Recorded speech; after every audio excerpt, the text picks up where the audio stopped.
Assalamualaikum dan selamat sejahtera kepada pensyarah kami, Madam Rosliha dan rakan-rakan seperjuangan kami.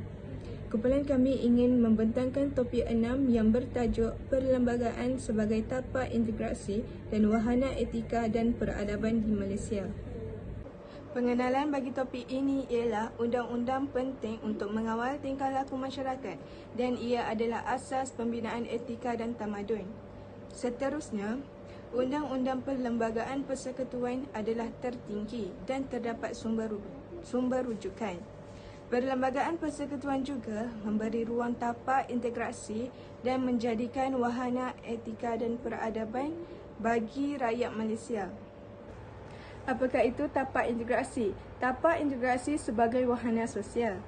Terdapat beberapa ciri tapak integrasi. Yang pertama ialah integrasi ini ialah sebuah ruang sosial abstrak dan nyata. Kedua ialah satu titik pertemuan untuk kelompok-kelompok strategik. Seterusnya ialah proses pertemuan berasaskan prinsip tawar-menawar, perundingan dan pengantaraan. Ada tapak yang diinstitusikan dan ada yang tidak. Ada yang berjaya dan ada yang tidak. Seterusnya, usaha membina tapak integrasi diteruskan dan menuju ke arah penyatu paduan. Tapak integrasi yang aktif terbahagi kepada 3 iaitu makro, meso dan mikro. Contoh makro ialah kawasan rukun tetangga yang bersifat kelompok strategik.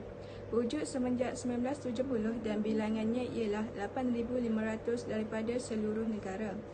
Ia mekar dan matang dari orientasi sekuriti ke ejen pembangunan. Meso pula ialah peranan NGO sebagai pengagih habuan pembangunan dan NGO ejen pemantauan pelaksanaan program untuk minoriti. Seterusnya ialah definisi dan konsep perlembagaan. Perlembagaan adalah kumpulan peraturan berkaitan pentadbiran sesebuah negara. Seterusnya, perlembagaan mencipta 3 institusi pentadbiran, iaitu Badan Perundangan, Badan Eksekutif dan Badan Kehakiman. Kedua ialah perlembagaan dalam konteks Malaysia. Perlembagaan persekutuan adalah sebuah dokumen bertulis serta simbol kemerdekaan dan kedaulatan negara. Di samping itu, perlembagaan menjadikan asas kenegaraan Malaysia dan direka bentuk atas kerangka asal tanah Melayu bersandarkan kepada sejarah, budaya dan amalan negara. Perlembagaan juga mengambil kira kepentingan semua komuniti yang membentuk bangsa bagi negara ini. Seterusnya ialah sejarah dan garis waktu gubalan. Terdapat 7 sejarah dan waktu gubalan perlembagaan persekutuan. Yang pertama ialah undang-undang sebelum kedatangan penjajah. Kedua, Malayan Union. Ketiga, Persekutuan Tanah Melayu 1948. Keempat, Kerjasama Etnik CLC Pilihan Raya atau Perikatan. Kelima, Suruhanjaya Perlembagaan atau Suruhanjaya REID. Keenam, Jawatan Kuasa Kerja. Dan yang terakhir ialah Peristirahan Perlembagaan. Di sini terdapat 5 contoh. Yang pertama ialah Undang-Undang Sebelum Kedatangan Penjajah. Sistem perlembagaan dan pentadbiran yang tersusun tersebut itu telah wujud sebelum kedatangan penjajahan British. Kedua ialah Malayan Union.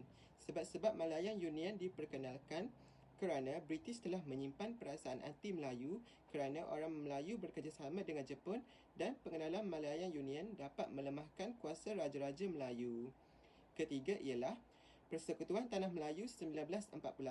British menubuhkan jawatan kuasa perundingan pada Disember 1948 yang terdiri daripada orang Eropah, Cina dan India dengan tujuan untuk mendapatkan pandangan orang bukan Melayu mengenai perlembagaan Persekutuan Tanah Melayu.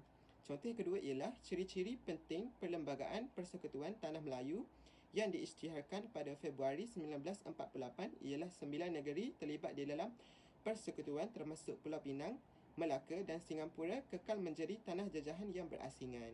Yang keempat ialah kerjasama antara etnik ke arah kemerdekaan.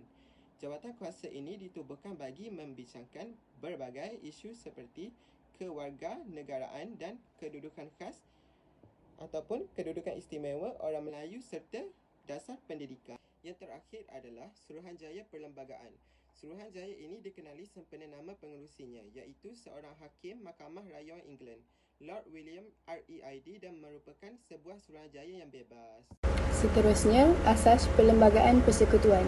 Terdapat 8 asas perlembagaan persekutuan. Yang pertama, negeri persekutuan. Yang kedua, kewarganegaraan yang sama. Yang ketiga, Islam agama bagi persekutuan. Yang keempat, kebebasan agama. Yang kelima, perlembagaan undang-undang tertinggi. Yang keenam, pindaan perlembagaan. Yang ketujuh, elemen warisan. Yang ke-8, perkara subversif dan darurat. Terdapat 5 ciri-ciri umum negara persekutuan. Yang pertama, mempunyai perlembagaan bertulis. Yang kedua, perkongsian kedaulatan. Yang ketiga, negeri-negeri diberikan kuasa autonomi sebagaimana dipersetujui. Yang keempat, mahkamah paling tinggi yang mentafsir perlembagaan. Yang kelima, layanan samarata antara negeri-negeri. Seterusnya, Islam agama persekutuan. Yang pertama, Islam dan Raja Islam urusan negeri. Yang kedua, Islam bermula dari sejarah warisan dan tradisi. Yang ketiga, perundangan pelaksanaan dan pentadbiran Islam menurut perlembagaan. Yang keempat, kebebasan beragama. Akhir sekali, perlembagaan persekutuan undang-undang tinggi. Yang pertama, semua undang-undang bercanggah dengan perlembagaan adalah tidak sah.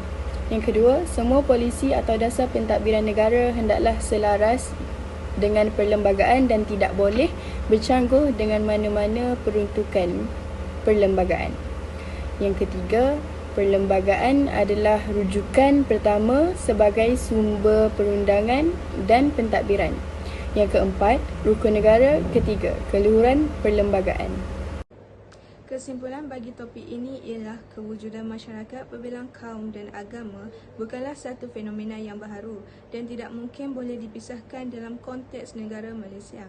Apa yang penting adalah komitmen dan kesungguhan yang berterusan untuk mengetengahkan nilai-nilai murni sejagat bersifatnya daripada pelbagai agama dan budaya untuk memantapkan perpaduan dan saling memahami antara satu sama lain.